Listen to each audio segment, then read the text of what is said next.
আজ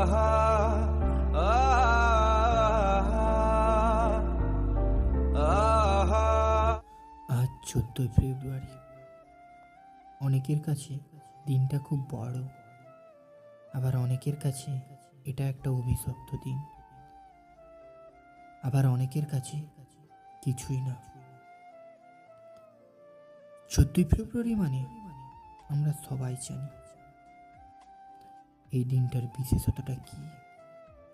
আর প্রেমিক প্রেমিকা এই দিনটা খুব ভালোভাবে কাটাতে চায়, কিছু স্বপ্ন নিয়ে, কিছু আশা নিয়ে। এই দিনটাতে প্রত্যেকের কিছু না কিছু আশা থাকে, যে আশাগুলি প্রেমিক প্রেমিকা পরস্পর পূরণ করতে চায়, যেমন কিস, হাক, আরো কিছু। কিন্তু তোমায় বলছি প্রেমিকা, তুমি তো তার সব আশাই পূরণ করতে চাও, কিন্তু কোনোদিন কি ভেবে দেখেছ তোমার প্রেমিক তোমায় কতটা ভালোবাসে? হ্যাঁ, আমি জানি তুমি হয়তো ভাবছো, হ্যাঁ অবশ্যই সে আমায় খুব ভালোবাসে, আমার বয়ফ্রেন্ড এমন না, সে তো আমায় রোজ ডেতে রোজ দেয়, চকলেট ডেতে চকলেট দেয়, আমার জন্মদিনে রাত 12টা একে উইশ করে।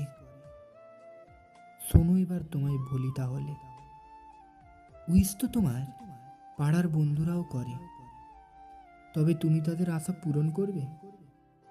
না, কখনোই না। কেউ তোমায় ঘড়ির কাঁটায় কাঁটায় 12টা একে উইশ করলো মানে সে যে তোমায় খুব ভালোবাসে, এটা নাও হতে পারে। কেউ ক্যালেন্ডারের তারিখ দেখে 7ই ফেব্রুয়ারিতে তোমায় রোজ দিয়েছে মানে সে যে তোমায় খুব ভালোবাসে, এটা নাও হতে পারে।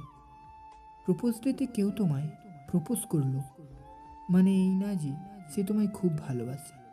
চকলেট ডেতে তোমায় একটা চকলেট এবং টেডি ডেতে একটা টেডি দেওয়ায় তুমি বিশ্বাস করে নিলে যে সে তোমায় খুব ভালোবাসে, এবং তুমি তার আশাগুলো পূরণ করতে চাইলে এই ভেবে যে সে আমায় খুব ভালোবাসে।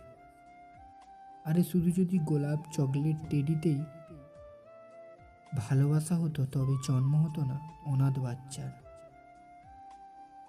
রাস্তায় কোনো জন্মানো বাচ্চা পড়ে থাকতো না, আর কেউ আত্মহত্যাও করতো না। যাও খোঁজ নিয়ে দেখো, আত্মহত্যা করা মেয়েদের ভালোবাসার প্রথম জীবনটা গোলাপ, চকলেট, টেডি দিয়েই শুরু। আর জন্মানো অনাথ বাচ্চার অতীত যদি জানা যেত তবে কেউ এমন করতো না।